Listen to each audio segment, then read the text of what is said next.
Il y a toujours une grande excitation lorsqu'une grande Seiko pointe son nez dans le canapé de Petite Montre entre amis. Alors je vous le dis tout de suite les amis, si vous voulez qu'on parle de frime, de fric et de futilité, vous pouvez tout de suite changer de vidéo. Et oui, vous avez été très nombreux à proposer vos questions à Manuel, juste ici, qui vient nous raconter sa Grand Seiko SBGA 407, tout un roman, rien que dans la référence. Les fans, les autres clients, comme Manuel la surnomme, Skyflake, sera-t-il aussi convaincant que Sébastien, qui était venu dans le même canapé nous raconter sa Skyflake? Salut Sébastien, on va vérifier ça tout de suite. Restez avec nous les amis, c'est parti pour un épisode exceptionnel dans les nuages. Pas avec Thomas, le pilote de Rafale, mais avec Manuel. C'est parti pour ce nouvel épisode de Petite Montre entre amis.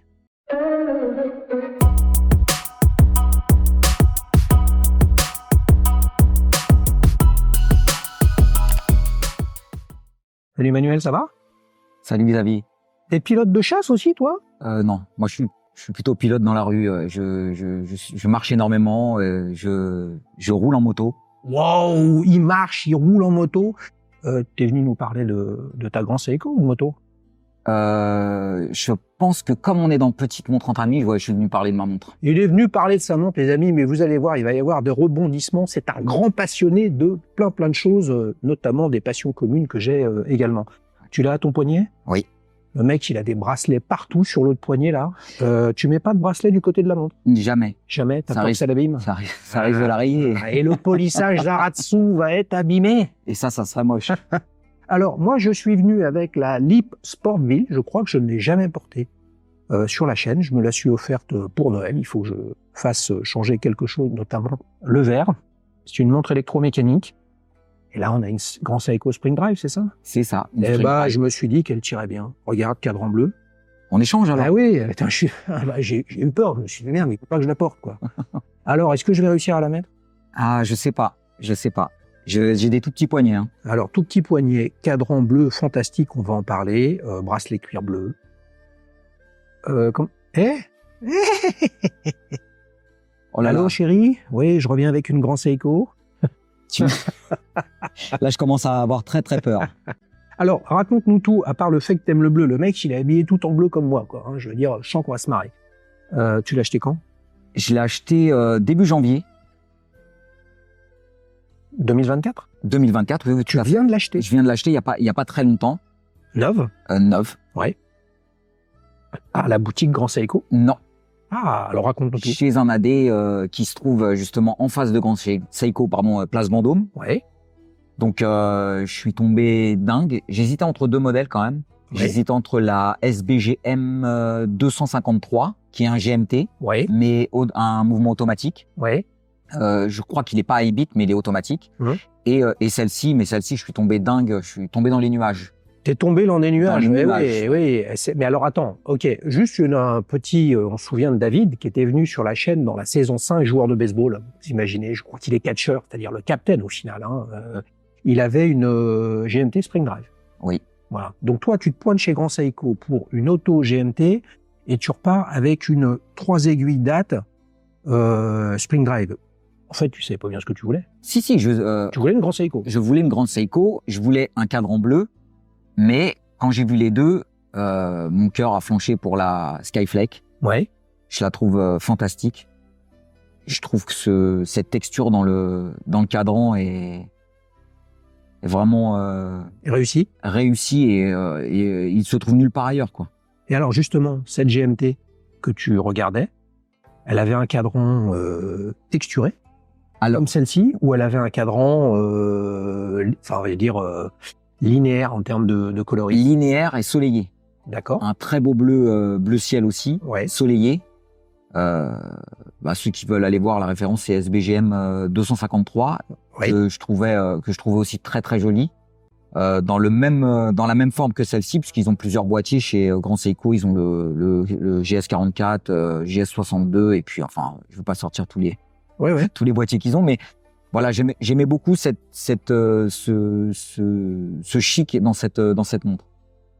Bah, c'est intéressant, les amis. Je les ai pas toutes en tête parce que c'est trop compliqué, hein, mais le SBG et puis après la lettre Là, vous pouvez savoir si on est sur du quartz, vous pouvez savoir si on est sur du mécanique, remontage manuel ou automatique ou high bit, C'est ça. ou spring drive. Voilà. Ouais. Donc là, toi, tu as le même modèle que Sébastien, qui était venu sur la chaîne en saison 3, les amis. Il nous venait de Metz, je crois. Lui avait le cadran blanc qui fait penser à la couche de neige, etc. Et là, ça. ce serait plutôt une couche de nuages. Non, alors en c'est fait, pas ça, de ciel. d'après Seiko, parce qu'ils sont très dans les poèmes, c'est en fait le reflet du ciel sur la neige, ce qui lui donne cette couleur bleue ciel. Ok. Sachant que Grand Seiko, quand vous allez sur leur site, ils ont une approche vis-à-vis des surnoms de leurs montres qui est similaire à celle de Tudor. Je m'explique. Ils précisent que la communauté des fans et des passionnés la surnomme comme ça, sans la surnommer eux. Voilà. Ce que fait Tudor. Ce que typiquement ne fait pas du tout Rolex. Rolex ne rentre jamais dans le sujet. Et c'est donc pas Seiko qui l'appelle ni Skyflake, ni Snowflake, ni Shunbun, la version rose. Qu'est-ce qui, d'après toi, a fait que tu avais quand même une vision assez précise? Oui. Et en une fois, tu as changé d'avis? C'est-à-dire que le jour où tu allais acheter une GMT, tu es reparti avec celle-là? Ou il y a eu un processus initiatique, on va dire?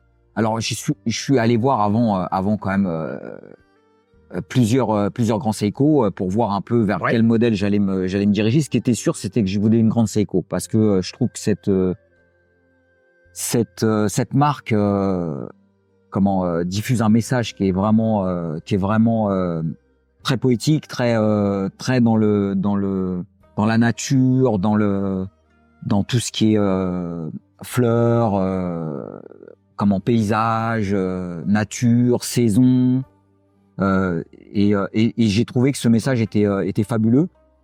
Et puis j'ai vu qu'ils avaient des modèles avec une qualité perçue qui était au-dessus de ce qui est trouvable à ce niveau de tarif, hein, et même à des tarifs bien supérieurs.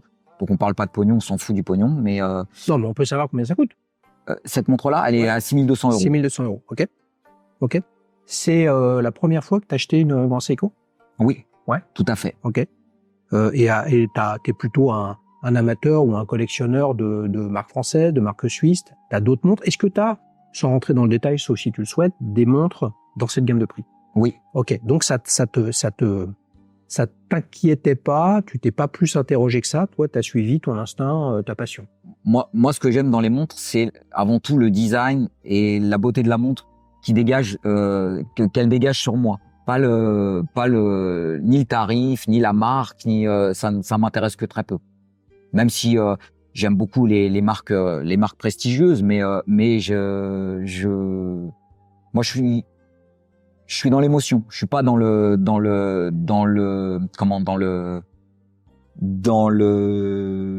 transmission, mais je suis dans l'émotion. Peu importe ce que la montre deviendra après, elle restera avec moi. Moi, je suis pas un vendeur de montres. Donc, comme je vous le disais, les amis, je vous ai demandé, je vous ai proposé, je sors mes questions qui sont cachées derrière moi. Vous avez été très nombreux, plus d'une 50aine, à poser des questions, avec un certain nombre de sujets qui reviennent sur la table. Et c'est vrai que ça, pour le coup, je me suis reconnu un petit peu dans quelques-uns des sujets abordés. Il y a, puisque grâce à Robinton, qui était venu sur la chaîne avec une glashütte panomatique, Moonphase, souvenez-vous, on s'était régalé, et qui est venu plusieurs fois sur la chaîne, il a aussi une Grand Seiko Spring Drive, mais à remontage manuel. Et quand on a un SBGA notamment, mais pas que, on a un remontage automatique et une réserve de marche qui est présentée sur le cadran entre 7h et 8h. Oui. Et ça suscite beaucoup de débats, d'interrogations sur la forme, la position, etc. Qu'est-ce que tu as envie de leur dire à tous? Parce qu'ils sont nombreux quand même. On a Bacchus 3515 qui s'interroge sur le sujet. Il n'y a pas que lui qui a posé cette question-là. En fait, chaque marque a son identité et je trouve que sur le Spring Drive, c'est l'identité du Spring Drive Et je trouve que ça lui va bien, ça lui correspond. Et alors il aurait été à l'arrière, je m'en serais foutu complètement. Après, moi, je voulais un remontage automatique et pas un remontage manuel, sinon j'aurais pris l'Omi Watari. Oui. Celle-là me plaisait énormément et il faut dire que cette réserve de marche à 8 heures ne me gêne absolument pas. Et je trouve que ça participe à l'identité du Spring Drive et de Grand Seiko. Ouais, mais est-ce que tu irais jusqu'à dire Spring Drive sans d'autres dans les questions disaient mais cette verrue sur le cadran, pour toi, c'est l'identité du Spring Drive. Donc un Spring Drive sans cette réserve de marche, pas pareil. C'est mon avis. Tu irais jusque-là ? Ouais, c'est mon avis. Ouais, je trouve que ça représente l'identité comme d'autres peuvent en avoir. Il y en a qui mettent la date à 9 heures, d'autres qui mettent la date à 12 heures, d'autres qui mettent la date à 6 heures. Eux, ils ont décidé de mettre le Spring Drive à 8 heures. Ok. Quand tu dis Omi Watari, c'est remontage Spring Drive, remontage manuel. Tout à fait. Et le cadran est comment ? Il est exactement. C'est exactement le même. C'est exactement le même. Ah, ok, mais elle n'est pas surnommée Skyflake. Non. Bizarre ça. Et Omi Watari, qu'est-ce que ça veut dire ? Alors là. Ah, il parle pas japonais. Non. Je suis super déçu, vraiment. C'est juste pas possible. Parlons un petit peu de la forme du boîtier. Oui. Et j'aurais envie de dire que si on se repenche un peu sur l'histoire de Grand Seiko, sans trop rentrer dans le détail parce que j'ai pas tout en tête et je suis pas un spécialiste là-dessus, on a la 44 GS, oui, qui a beaucoup marqué l'histoire, mais qui est justement un boîtier complètement différent de celui-là. Tout à fait. Et là, on a presque un boîtier qui fait pas Grand Seiko. Est-ce que ça a contribué à ton choix ou pas du tout ? Pas du tout. Ouais. Pas du tout. Parce que là, on a des anses, on a un boîtier, on a tout en polymiroir, donc on a un niveau de polissage extrêmement intéressant, mais qui est peu chanfreiné, peu anguleux. Tout à fait. Ce qui fait un petit peu la marque de fabrique de modèles peut-être plus emblématiques. Là, je parle pas du cadran, mais peut-être de modèles plus emblématiques de Grand Seiko. Et toi, tu t'es pas dit, moi, je suis quand même Grand Seiko. Il y a d'autres codes esthétiques que la réserve de marche. Il y a notamment le boîtier, le fait que la couronne est un peu intégrée à l'intérieur du boîtier. Ouais. Qu'est-ce que tu peux nous dire là-dessus ? Non, moi l'esthétique m'a plu immédiatement. Je l'ai trouvé très à mon goût et c'est pour ça que j'ai franchi le pas sur celle-ci. Et donc t'es sorti de la boutique avec ? Ou t'as attendu ? Non, j'y suis retourné pour la prendre parce qu'il fallait que j'ai quand même un moment de réflexion. Ouais. Et mais je suis retourné le lendemain, donc ça a été rapide. Ouais, ça a été très rapide. Ouais. Mais attends, est-ce que ça veut dire que t'as comment dire, est-ce que ça veut dire que t'as un cœur d'artichaut, c'est-à-dire que t'étais amoureux d'une potentielle Grand Seiko GMT et puis il suffit d'une autre plus belle qui te fait les yeux doux avec son cadran tout bleu, ou alors ton niveau de réflexion et d'envie sur cette GMT n'était pas si important que ça? Alors en fait, je connaissais le mouvement Spring Drive de nom, mais je ne l'avais jamais vu en action. Et ça a décidé pourquoi j'ai pris celle-ci, parce que le Spring Drive est un mouvement fantastique. Cette aiguille qui glisse sur la neige reflétée par le ciel. J'ai trouvé que c'était mais ultra poétique, ultra.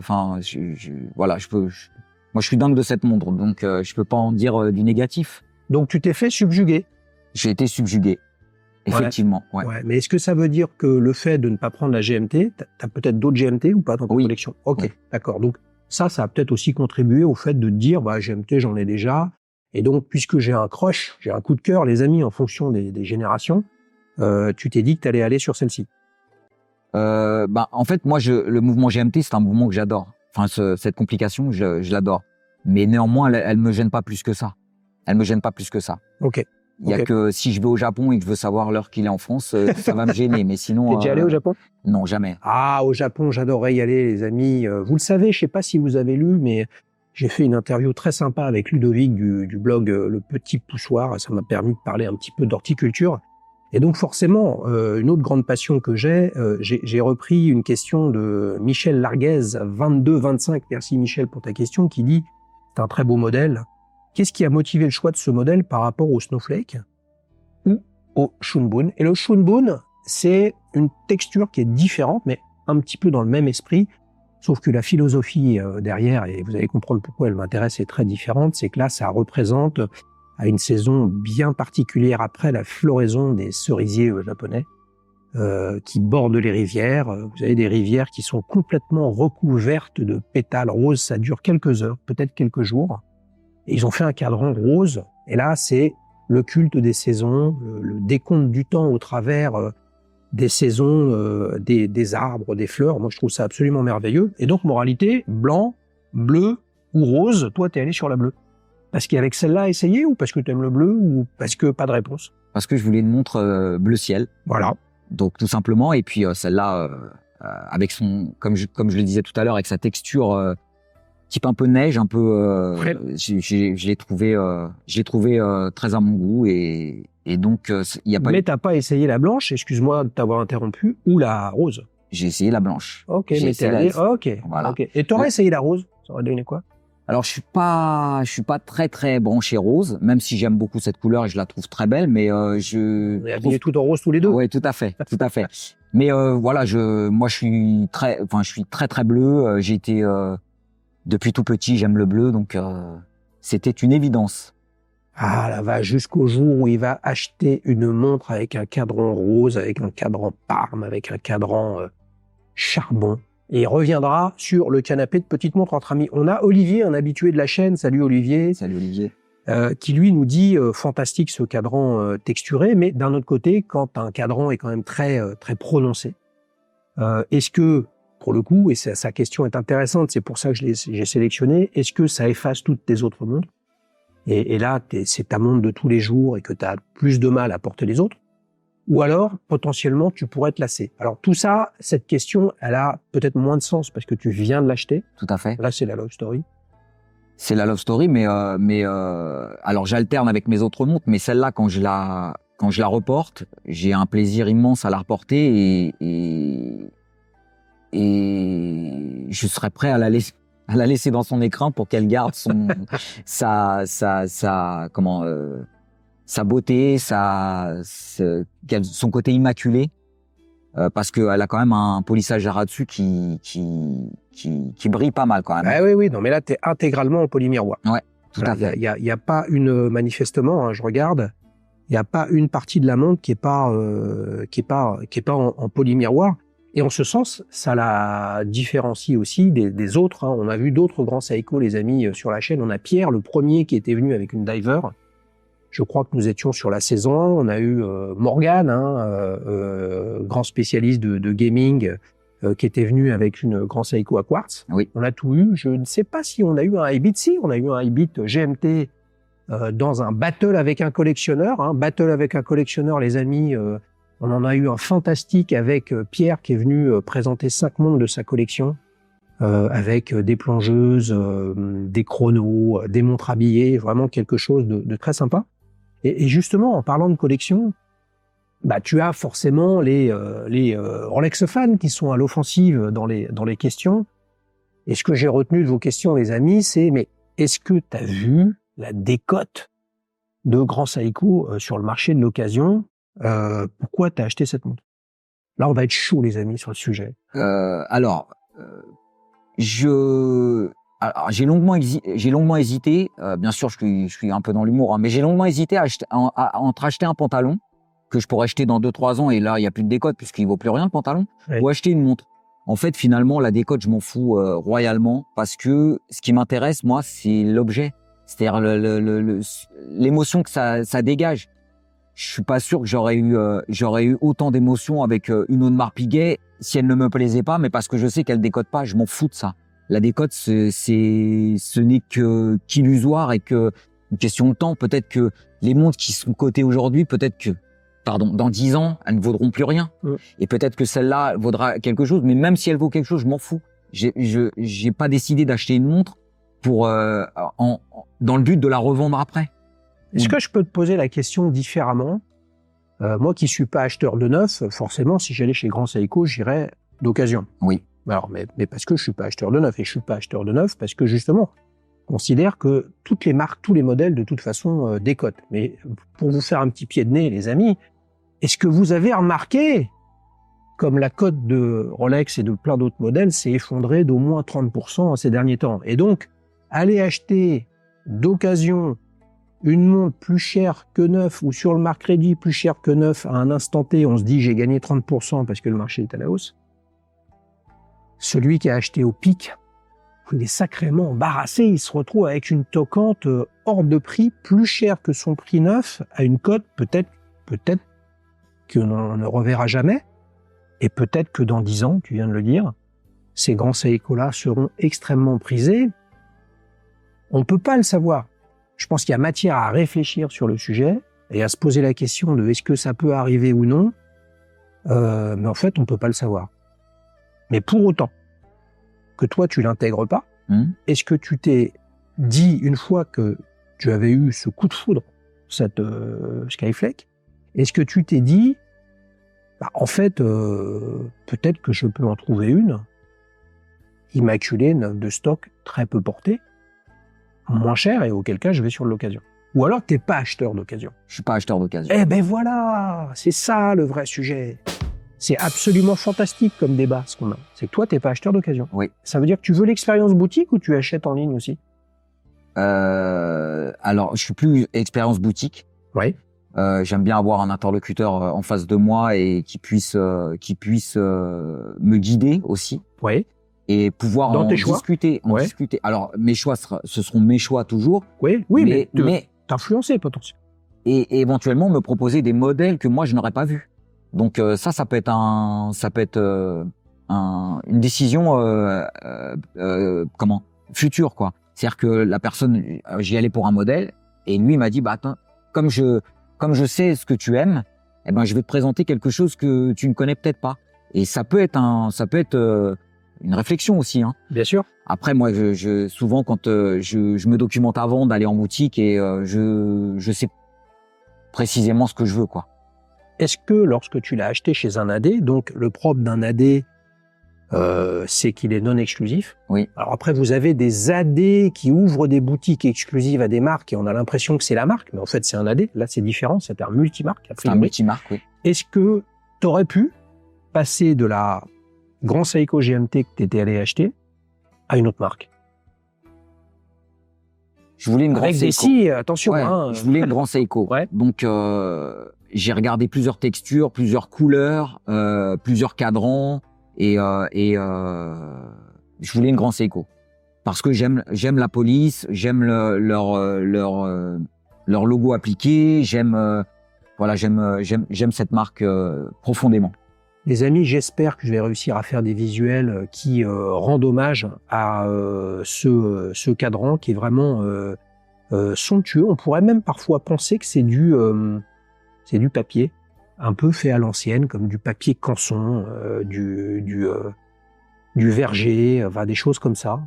C'est vraiment pas mal du tout. Vous le savez les amis, qu'il y a une séquence intermédiaire dans tout ce qu'on se raconte avec le 60 secondes chrono, où je vais te présenter des questions à répétition. Tu vas me répondre oui ou non. Ou alors ce qu'il y a dans la question. D'accord. Ça te va? On y va. On est prêts les amis? À choisir chez Grand Seiko, quartz ou mécanique? Mécanique. Ta complication préférée? Spring Drive. Ton dernier achat? Pardon. Une Rolex Explorer 1. As-tu déjà revendu une montre? Non. Datejust ou acheteur perpétuel? Datejust. Chrono ou plongeuse? Chrono. Bell & Ross ou Panerai? Aucun des deux. La montre préférée de ta collection? Grand Seiko. Une belle boîte, ça compte? Oui, ça participe. Ta prochaine montre? Alors là, elle est dans les tuyaux, donc c'est une Chronomaster Sport Zenith. Fan des séries limitées? Pas spécialement. Tu préfères acheter neuf ou d'occasion? Neuf. Ta marque préférée? Grand Seiko. Tu te vois avec une seule montre? Non. Intéressé par les micro-marques? Oui. Tu peux m'en citer une? Serica. Tu te vois avec une montre en or? Oui. Tu as un poignet de poulet ou de Thanos? Micro poulet. Est-ce que tu plonges avec tes plongeuses? Non. Est-ce que tu as une vintage? Non. S'il ne devait t'en rester qu'une dans ta collection, La Grand Seiko. Le modèle de tes rêves? MB&F. Les amis, on a compris un petit peu plus de quel bois se chauffait Manuel. Si vous voulez en savoir plus, rendez-vous dans Petite Montre entre amis, où il nous raconte sa Grand Seiko SBGA 407 Skyflake. Merci Manuel. On a appris et on comprend, comme beaucoup, que souvent, la dernière montre qu'on a achetée, c'est sa préférée. Et ça, c'est l'œuvre du temps. Là, on est sur un temps court. Tu l'as acheté il y a quelques semaines. Donc forcément, c'est la love story. Et ta montre préférée, ta marque préférée, c'est Grand Seiko. Mais on a compris que depuis, tu étais passé à l'action avec d'autres montres. On en reparlera tout à l'heure avec la séquence ta prochaine montre. Quel est le petit détail que tu préfères sur cette montre? Je vais paraître la réserve de marche. Très bon ça. C'est génial ça, j'adore. J'adore. Le truc peut-être le plus critiqué sur le sujet, moi par exemple, qui me perturbe beaucoup, et je ne me remercierai jamais autant Robin Thon de m'avoir initié, en fait comprendre qu'il y avait des spring drive avec la réserve de marche à l'arrière, qui pour le coup est pas utile au quotidien, parce que et instantanément, attendez, bouge pas, je regarde ma réserve de marche, voilà. Bon, la date c'est un autre sujet, hein, Oui. on peut en avoir besoin. C'est intéressant que ce soit ça. Moi je pensais spontanément que tu aurais dit le polissage, donc plutôt le boîtier, ou alors bien évidemment la texture du cadran. Toi, c'est plus cette réserve de marche. Ouais, le petit détail que j'aime beaucoup. Après, le polissage, c'est quelque chose de fantastique, mais je trouve que ça donne l'identité à la montre. C'est pour ça que j'aime la réserve de marche. Hein. Ouais. On a compris que tu avais quand même une belle collection de montres. Depuis que tu l'as, les gens qui te connaissent ou qui te connaissent un peu moins, mais qui savent que tu aimes les montres, comment ils réagissent à celle-ci? Ils voient que tu en as une nouvelle, ils se disent « Ah, elle est complètement différente », tu vois, qu'est-ce qu'ils te disent? Alors, dans mon entourage, les gens ne regardent pas trop les montres. Ouais. Donc, j'essaye de faire aimer cette passion à d'autres personnes. Alors, ils y adhèrent beaucoup. Et je pense que mon pote qui se reconnaîtra, Samolo, il est tombé dingue aussi de cette montre. Ouais. Quand Et il va y aller. Vu, Il va y aller. non. Il va y aller, place Vendôme. Non, il va pas y aller. Non. Ah, c'est bon ça. Donc on a bien sûr le petit détail, vous savez que c'est presque un passage obligatoire, mais le vrai passage obligatoire, c'est quoi? C'est l'adjectif. Est-ce que tu as réfléchi, est-ce que tu as pris le temps de regarder avec ta trotteuse qui flotte comme ça sur les neiges? Est-ce que tu as pris le temps d'imaginer l'adjectif qui pour toi synthétise le mieux cette montre? Je sais pas s'il a été employé, il me semble pas l'avoir entendu, poétique. Ouais. Ah bah oui, je crois qu'il n'a pas été employé, mais d'un autre côté, pourquoi tu poses la question, a-t-il déjà été employé? Si la réponse avait été oui, qu'est-ce que ça change? C'est le tien? Rien, non, pas du tout. Pas du tout. Oui, ben oui, l'adjectif, les amis, c'est maintenant vous devez en mettre 3 sur la plateforme quand vous partagez votre avis, et on l'a bien compris en fait dans ce que tu as dit. Hein, tu parlais à ton pote qui était là, t'essayes un petit peu d'initier les gens, etc. La plateforme d'Alichouz, vous pourrez retrouver, je l'espère, les avis sur la collection de Manuel. La plateforme, elle est là pour vous aider à trouver la montre qui vous ressemble. Donc, si vous cherchez une 3 aiguilles date poétique, honnêtement, il n'y a pas un site internet, Chrono24 ou autre, ou quoi que ce soit, qui va vous aider à trouver une montre qui répond à ce critère-là. Parce que ce n'est pas un critère sur une montre. Un critère, c'est 40 mm, c'est mouvement automatique, c'est boîtier en or, c'est couronne vissée. C'est pas la poésie du temps qui passe. Voilà. Donc, si on cherche demain une montre de plongée innovante, avec un look singulier, accessible d'un point de vue tarifaire, toi et moi, on sait qu'on a du Serica 5303, on a du Baltic Aquascaf, on a des choses comme ça, mais ça, ce ne sont pas des critères de recherche. Donc le sujet, c'est ce que toi, tu exprimes, ce que vous exprimez sur la plateforme, ça permet aux autres de trouver la montre qui vous ressemble, déconnectée du fric, de est-ce que j'ai les moyens ou pas, etc. Ça, c'est quelque chose qui vient après. C'est ça la poésie du temps qui passe. Exactement. Vous savez, vous le savez pas, mais moi je le sais, tu es aussi un grand fan de photos, je crois. Oui. T'as pas une petite surprise à nous montrer? Ah, il a un truc caché derrière lui, qu'est-ce qu'on a là? Bon, c'est Ouh. Ah oui, non mais là c'est de la haute passion là. C'est un dos argentique ça. alors c'est un argentique, c'est un Leica MP. Ouais. Voilà, avec pour les connaisseurs, un 50 mm qui ouvre à 1.4. Ouais. Donc grosse ouverture. Ouais. Donc combo parfait pour qui veut faire de l'argentique. Et qu'est-ce qui fait que tu t'es mis à l'argentique et que t'as pas pris un Leica visé télémétrique avec un dos numérique? Alors j'en ai un aussi. Ah bah voilà. Non, en fait, bougez pas. On va faire petit appareil photo entre amis. Alors pourquoi as-tu acheté ce Leica? Bah alors je fais de la photo depuis l'âge de 13 ans, donc j'ai eu pas mal de modèles dans les mains. Et alors on va se rapporter aussi à toutes les autres passions, hein. Mais le plaisir de prendre des photos avec cet appareil, hormis bien sûr que c'est pas l'appareil qui fait la photo, mais c'est plutôt la personne et l'œil.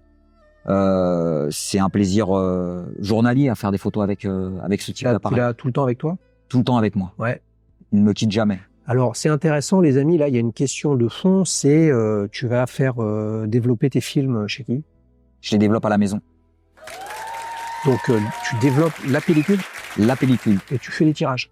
Je fais pas les tirages parce que je n'ai pas la place malheureusement, mais je fais la pellicule et que du noir et blanc. La couleur, c'est un peu compliqué d'avoir ça à la maison. Qu'est-ce que tu mets comme péloche? Ilford ou des choses comme ça? Ilford, Ouais. FP100 ou HP400. Aïe, aïe, aïe, aïe, aïe, ça me rappelle toute ma jeunesse, les amis. Mais comme je savais qu'il allait venir avec un appareil photo, je suis venu avec le mien, celui que j'utilise dernièrement, que je n'utilisais pas avant pour faire des photos de montre.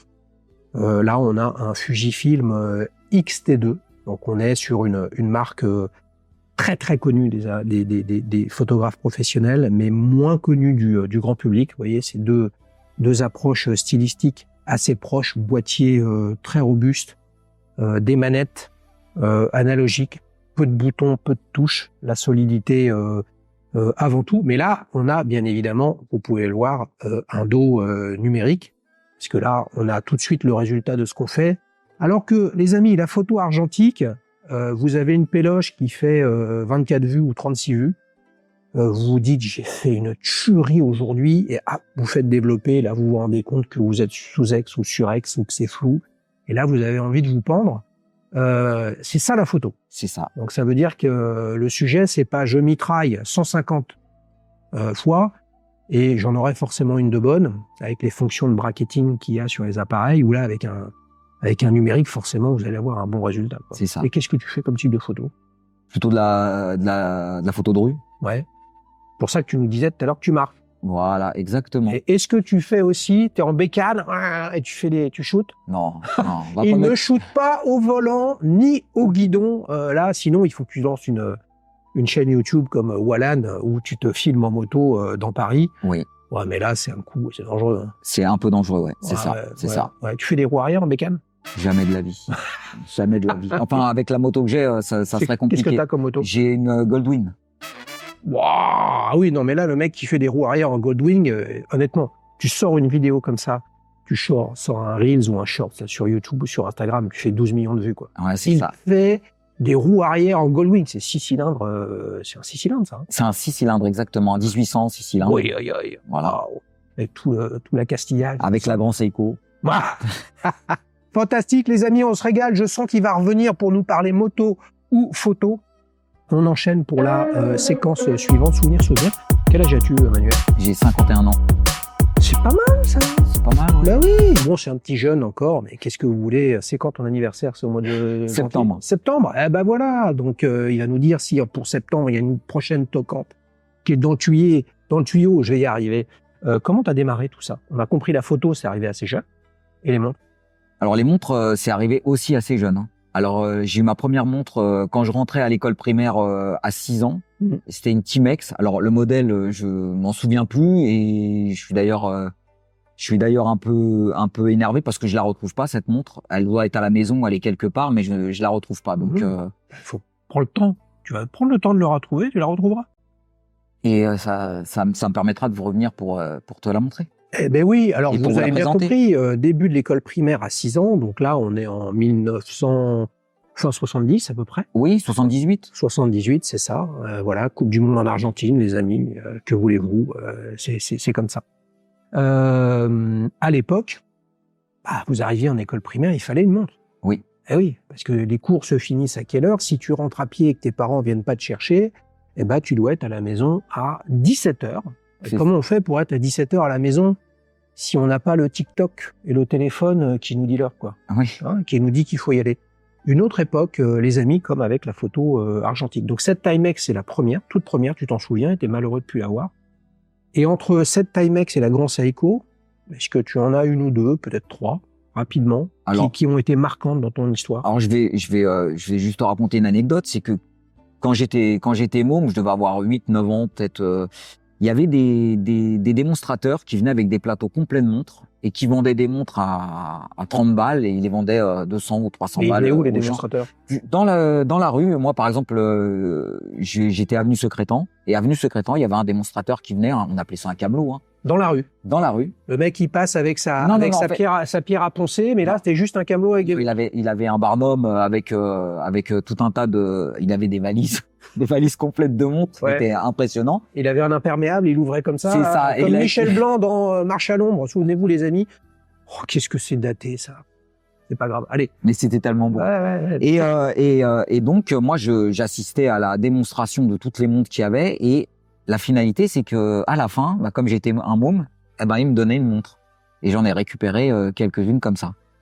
C'est bon ça. Ouais. La vache. Donc ça a participé à ma collection de montres. Puis après je suis passé à Younger et Bresson. Ouais. Ça c'est les poignets qui bougent. C'est ça. Puis j'ai eu des Seiko aussi. Ouais. Alors c'est des montres vintage. Enfin ça reste quand même. Je t'ai dit tout à l'heure que j'avais pas de montre vintage, mais ça reste des vintage. Oui. Non mais ça c'est des montres que tu as eu plus jeunes. Oui. Qui deviennent vintage. Tout devient vintage, les amis. Ne l'oubliez pas. Hein. Mais Seiko. Est-ce que tu fais un lien entre une ou plusieurs Seiko que tu as eu, peu importe les raisons, que ce soit le camelot qui te les filait ou je ne sais quoi, et l'envie d'avoir une grande Seiko? Alors j'ai une Seiko kinétique. Ouais. Qui d'ailleurs donc à pile et masse oscillante. C'est ça exactement. Ouais. Que je me suis fait voler. J'allais au sport, je me suis fait voler cette montre et je l'ai rachetée immédiatement derrière parce que cette montre m'a marqué aussi. Ouais. Alors peut-être pas autant que la Grand Seiko, mais elle m'a marqué. J'adorais cette. C'était à combien de temps ça? Oh là là, c'était il y a au moins 15 ans, une quinzaine d'années. Mais tu l'as encore cette Seiko? Oui. Pas mal du tout ça. Ok. Tu l'as amené peut-être? Oui. Tu l'as amené? Oui. Elle est cachée à l'intérieur de son appareil photo Leica. Ah non, elle est là. Ah oui, non mais là c'est un chrono. Alors ça, c'est Spring Drive. Eh oui, fond de boîte ouvert. Et effectivement, on voit une masse oscillante. Je sais pas si vous la voyez, les amis, et on voit qu'il y a une pile dessous, enfin qui est un accumulateur d'énergie en fait. Exactement. Grande innovation parmi toutes les innovations de Seiko. Dieu sait qu'ils en ont fait. Et c'est somme toute le Spring Drive. C'est le kinétique. Oui, mais le Spring Drive est le petit-fils. C'est ça. De cette kinétique. C'est tout le savoir-faire industriel. Vous voyez, il y a la trajectoire historique montre mécanique chez Seiko depuis la fin du 19e. Et puis la partie industrielle et électronique très japonaise pour le coup, et finalement Grand Seiko c'est le mariage de tout ça. Exactement. Hein, on sent bien la masse oscillante qui tourne. Elle a quand même un look, on pourrait presque dire ultra moderne et ultra branché aujourd'hui, hein, parce qu'il y a un paquet de marques qui sont allées sur ce type de look un peu tonneau, un peu bestial, agressif, sportif. Fais voir sur ton petit poignet de rapoulet, là. Fais voir ce que ça donne. Ah oui, non, mais là, tu te la donnes bien. Hein. Là, tu te la donnes bien. Là, avec ta moto, il y a du orange partout sur ta Goldwing ou pas? Non. Pas de orange. Elle est plutôt grise, et puis il y a des petits inserts rouges sur les côtés. Est-ce que tu penses que ça, c'est un marqueur important dans ta trajectoire horlogère? Oui. Ouais. Oui. Ouais, j'ai toujours adoré cette montre, je l'adore encore. Ouais. Je la porte que très rarement parce que il faudrait que je change l'accumulateur qui est à l'intérieur parce qu'il est mort. La montre ne tient pas assez, elle tient même pas une journée, donc Mais j'ai toujours adoré cette montre, qu'ils ont d'ailleurs déclinée, je crois, alors, si mes souvenirs sont bons, en titane. Ouais. Avec, alors, c'était le même mouvement, hein, sauf que chaque complication était entourée en fait, il y avait une plaque sur le dessus, Oui. et les complications étaient tout à fait, ajourées. Je vois bien. Avec 4 sous-cadrans, on a l'impression que c'était 4 cadrans différents, alors que c'était les sous-cadrans. C'est ça. Je vois bien ce modèle en titane. Ok. Et entre celle-ci et la Grand Seiko, une qui t'a particulièrement marqué? Oui, ben j'ai la Matudor Black Bay 58. Oui. Bleu, bleu. Ouais. Que j'ai adoré, qui. Mais tu l'adores plus?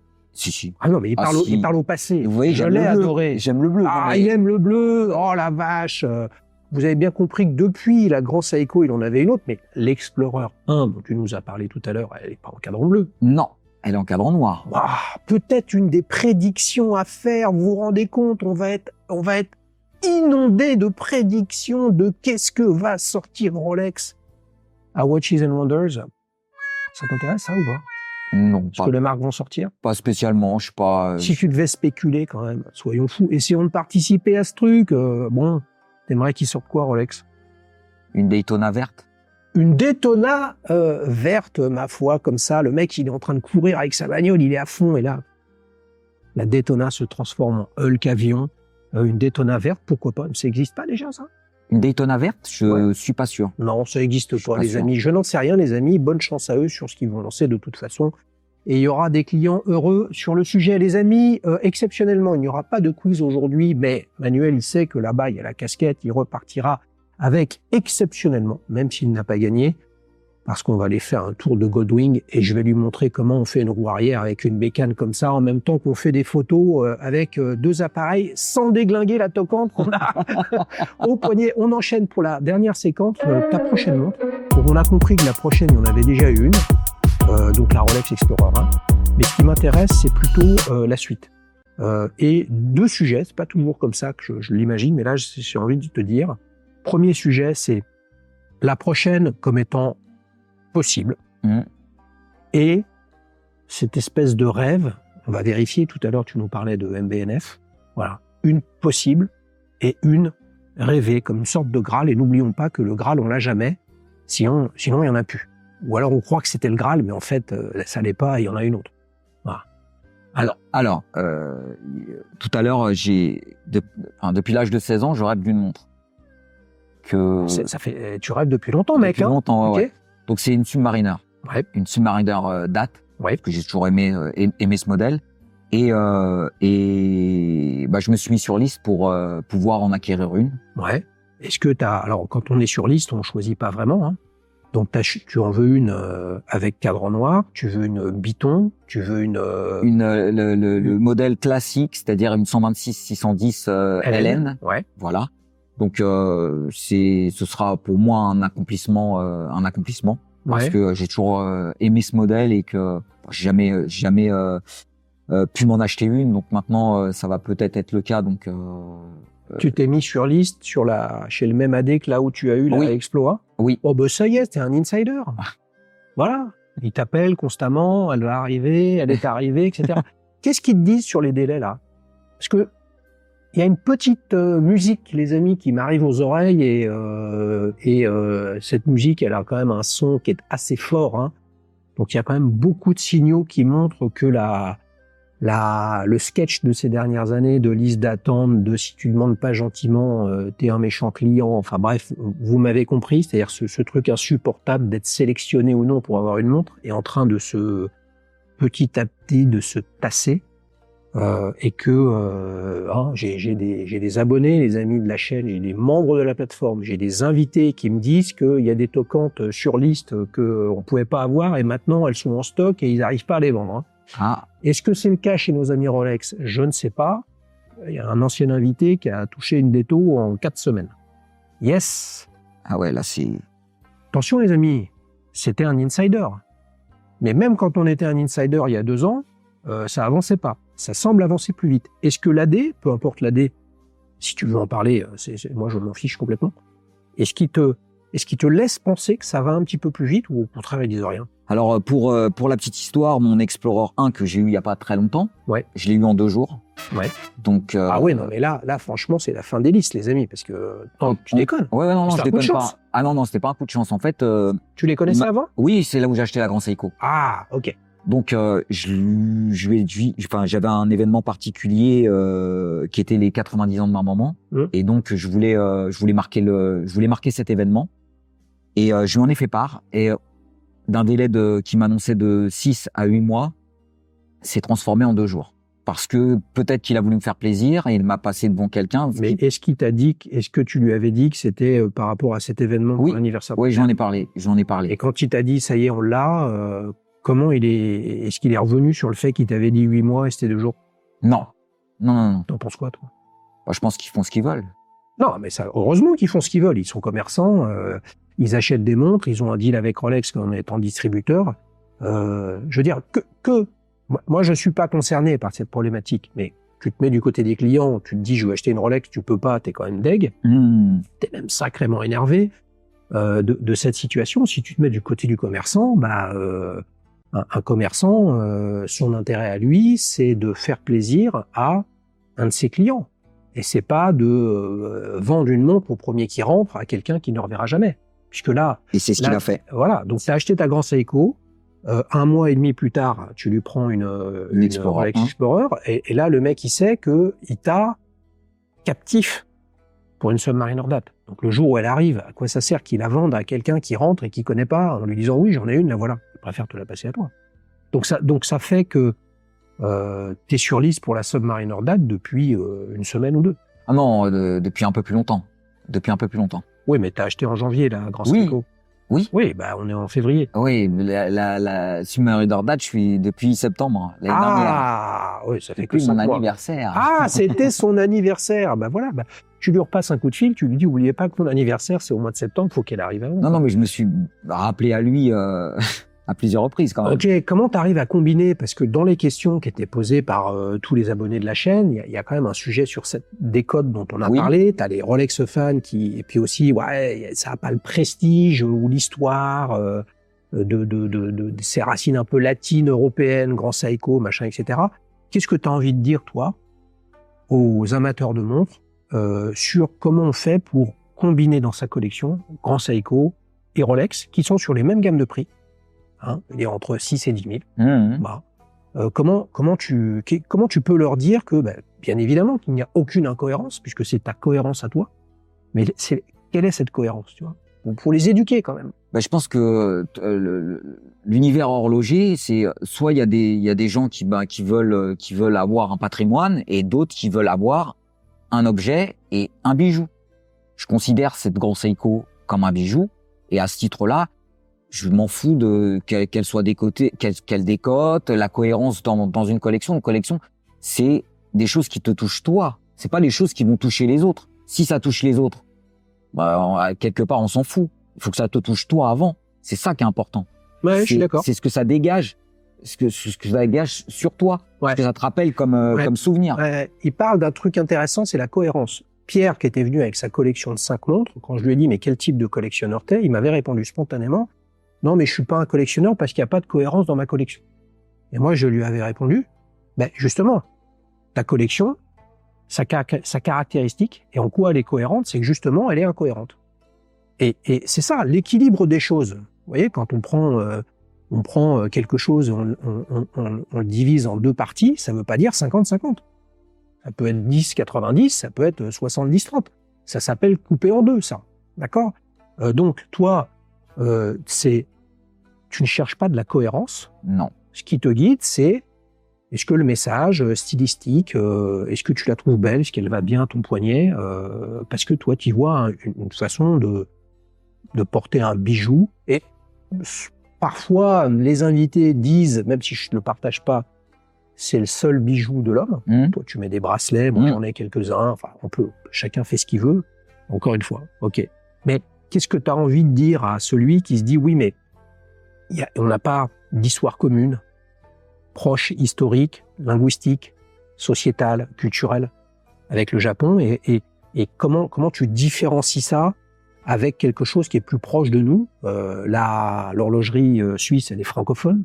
L'horlogerie, elle est historiquement française, pour beaucoup, sous plein d'aspects, sans rentrer dans le détail. S'il devait t'en rester qu'une, est-ce que tu nous as répondu tout à l'heure? Une grosse Seiko. Ouais. Donc ça veut dire que tu penses que lorsque tu vas récupérer ta 126-610 Hélène, et que tu vas les comparer comme ça avec ta Grand Seiko, ce sera toujours Grand Seiko.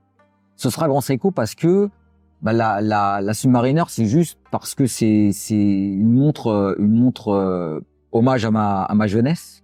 Je suis plus si jeune, mais c'est une montre hommage à ma jeunesse. La Grand Seiko, c'est quelque chose qui m'a vraiment tapé dans l'œil. À un moment donné, ça a été une émotion.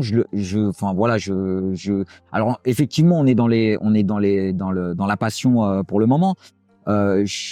J'adore cette montre. Je peux pas dire autrement aujourd'hui. Peut-être que demain, ou peut-être que dans 10 ans, ce sera différent. J'adore ça, les amis. En fait, ce que tu nous dis, c'est parce que si tu l'avais pas dit, je t'aurais dit ce que je peux te taquiner. En fait, on n'en sait rien. On n'en sait rien. Si ça se trouve, quand tu vas la toucher, cette Submariner date, ce sera un crush complet. Et là, tu te reverras il y a 35 ans. Et là, tu te diras, ça y est, j'y suis arrivé. Ça, c'est pas impossible. C'est même probable. Et j'ai envie de dire que ce qui est probable, c'est que par-dessus, après, t'es en chemin avec sa Goldwing ou à pied en train de faire des photos avec son Leica. Et en chemin, tu vas te dire, finalement, j'ai coché des cases, mais ce qui est plus intéressant, c'est pas d'être arrivé à l'endroit où je voulais arriver, mais ce qui est intéressant, c'est d'être en chemin pour aller ailleurs. Exactement. C'est la philosophie qui me plaît beaucoup dans l'horlogerie, les amis. Alors ça, c'est quelque chose de très probable. Et alors, le truc complètement improbable, rêvé, peu importe que tu en aies les moyens, que ce soit disponible, ce serait quoi? On en a parlé tout à l'heure. Je trouve que MBNF fait des bijoux techniques qui sont fantastiques. Donc j'aimerais bien avoir une MBNF un jour avec un truc vraiment très très très très compliqué. Tu vas ils ont deux axes différents, hein. Ils ont des modèles qui ressemblent quand même à des montres. Et puis il y en a d'autres qui ressemblent plus du tout à des montres, à des vaisseaux spéciaux, à des bagnoles, à des motos, à des moteurs. Hein. T'es dans quelle équipe, toi? Moi, je suis plutôt dans le traditionnel. T'es plutôt dans le traditionnel. Donc il te faut quand même un cadran plutôt rond avec des aiguilles. Je veux pas avoir un placard sur le bras, quoi. Ouais, mais d'un autre côté, quand on voit le bloc moteur d'une Goldwing, là, on pourrait imaginer, une MBNF X Honda. Why not, les amis? On s'est régalé avec Manuel. Franchement, les amis, si vous voulez participer, c'est extrêmement simple. www.dalichous.fr. Si vous voulez partager votre avis et rejoindre d'autres collectionneurs comme Manuel sur la plateforme, rendez-vous sur www.dalichous.com. Et puis ceux qui n'ont pas envie de participer et ceux qui n'ont pas envie de partager leur avis, rendez-vous quand même sur la plateforme www.dalichous.com parce que c'est là que vous allez regarder, consommer, lire, comprendre pourquoi telle et telle personne achète tel type de montre plutôt que d'autres, et dans votre processus et votre quête d'achat pour trouver la montre qui vous ressemble, je pense qu'il n'y a pas de mieux que de s'appuyer sur des clients. On est d'accord.